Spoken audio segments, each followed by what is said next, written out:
گھر کو صاف ستھرا رکھنا ہم سب کا ڈریم ہوتا ہے اور ہم سب چاہتے ہیں کہ جب کوئی ہمارے گھر آئے تو ہمارا گھر بالکل صاف نیٹ اینڈ کلین ہو۔ گھر جیسا بھی ہو، چھوٹا ہو بڑا ہو، گھر تو گھر ہوتا ہے، وہاں پہ انسان رہتا ہے، وہ انسان کا مسکن ہوتا ہے۔ تو مسکن کی صفائی کرنا، اس کو صاف ستھرا رکھنا، اس کو مینیج کر کے رکھنا ہر عورت کا خواب ہوتا ہے۔ کیا آپ نے کبھی سوچا ہے کہ ایک صاف ستھرا گھر صرف خوبصورتی کی علامت نہیں بلکہ سکون، خوشی اور برکت کا ذریعہ بھی ہے؟ جب گھر بکھرا ہوا ہو تو دل بھی بوجھل لگتا ہے، لیکن جب گھر صاف ستھرا اور منظم ہو تو دماغ بھی ہلکا اور دل بھی مطمئن ہوتا رہتا ہے۔ تو کچھ ٹپس کو فالو کر کے ہم اپنے گھر کو صاف اور نیٹ اینڈ کلین رکھ سکتے ہیں۔ تو آج میں آپ کے ساتھ شیئر کروں گی 15 ایسی ٹپس جو آپ کے گھر کو بہت خوبصورت بنا دیں گی اور صاف ستھرا رہے گا۔ ٹپ نمبر 1 ڈسکس کرتے ہیں۔ روز تھوڑا تھوڑا صاف کریں، بجائے اس کے کہ ایک دن پورا گھر الٹ پلٹ کریں۔ بہتر ہے کہ روزانہ تھوڑا تھوڑا کام کریں، جیسے ایک دن الماری ترتیب دے دیں، دوسرے دن شیشے صاف کر دیں اور تیسرے دن صفائی آسان ہوگی اور گھر کبھی گندا نہیں لگے گا۔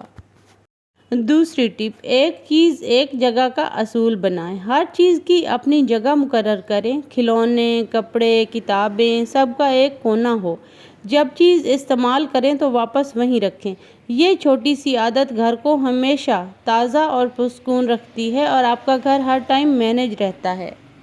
یہی والی عادت اپنے بچوں کو بھی سکھائیں کہ جو چیز جہاں سے اٹھانی ہے واپس وہیں رکھنی ہے ترتیب کے ساتھ۔ تو آپ کا گھر کبھی نہیں بکھرے گا اور آپ کا گھر ہر ٹائم منظم سا لگے گا۔ تیسری ٹپ، جب ہم صبح اٹھتے ہیں تو ہم کیا کرتے ہیں کہ فرسٹ آف آل ہم کچن میں چلے جاتے ہیں یا نماز پڑھنے کے بعد کسی اور کام میں لگ جاتے ہیں، جیسا کہ بریک فاسٹ کی تیاری۔ تو ہم کیا کرتے ہیں کہ اپنا بستر جو ہے نا اس کو وہیں چھوڑ دیتے ہیں۔ ہم کہتے ہیں کہ جب کچن سے واپس آئیں گے تو بستر ٹھیک کر لیں گے۔ ایسا مت کیا کریں۔ یاد رکھیں دن کا آغاز بستر سے ہوتا ہے۔ صبح اٹھتے ہی بستر ٹھیک کر لینا کمرے کو صاف ستھرا اور ترتیب والا بناتا ہے۔ یہ چھوٹی عادت آپ کے موڈ پر بھی مثبت اثر ڈال دیتی ہے۔ اچھا، آپ اپنا بیڈ صرف سیٹ کر دینا، اس کی بیڈ شیٹ سیٹ کر دیں، اس کو جھاڑ دیں اور اس کے اوپر جو رضائی یا کچھ بھی پڑا ہے تو اس کو اٹھا کے سمیٹ دیں۔ اس سے آپ کا پورا روم جو ہے وہ ایسے لگے گا جیسے بالکل نیٹ اینڈ کلین ہے اور آپ ذہنی طور پر بھی مطمئن ہوں گے کہ میرا روم صاف ہے۔ چوتھی ٹپ، آ جاتے ہیں کچن کی طرف۔ کچن کو ہمیشہ چمکائیں۔ کچن گھر کا دل ہے۔ چمکتا ہوا چولہا اور صاف برتن دیکھ کر خود بھی خوشی محسوس ہوتی ہے اور گھر والے بھی۔ کھانے کے فوراً بعد کچن سمیٹنے کی عادت ڈالیں۔ رات کو سونے سے پہلے اپنے کچن کا جائزہ لیں۔ تھوڑے سے جو کوئی ایک آدھ یا زیادہ برتن گندے ہیں تو ان کو دھو کر سو جائیں۔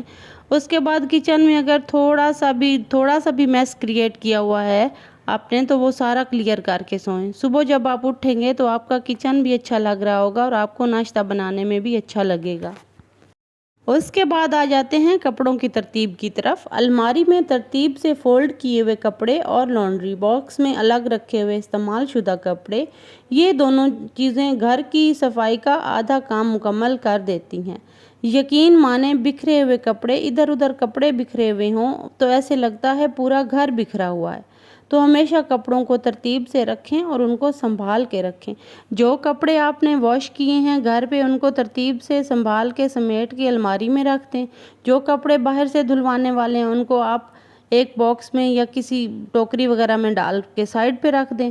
اس کے بعد جو کپڑے آپ کے دھونے والے ہیں اس کے لیے بھی ایک ٹوکری بنا لیں۔ اس ٹوکری میں اپنے کپڑوں کو جمع کرتے رہیں۔ جب بھی آپ نے ویک میں 1 ڈے بنایا ہوا ہوتا ہے کپڑا دھونے کا تو اس دن سارے کپڑے اس ٹوکری سے نکالیں اور واش کر لیں۔ اس طرح سے آپ کو کپڑوں کی ترتیب بھی اچھے سے آ جائے گی۔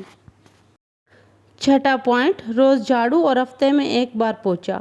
جھاڑو کے بغیر گھر کبھی مکمل صاف نہیں لگتا۔ روز جھاڑو لگائیں اور کم از کم ہفتے میں ایک بار پوچھا ضرور لگائیں تاکہ فرش ہمیشہ چمکتا رہے۔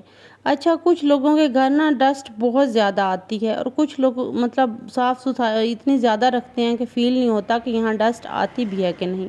تو جب ڈسٹ آتی ہے تو ویک میں 2 ٹائم یا 1 ٹائم تو فرش پر پوچھا لگانا بہت زیادہ ضروری ہے۔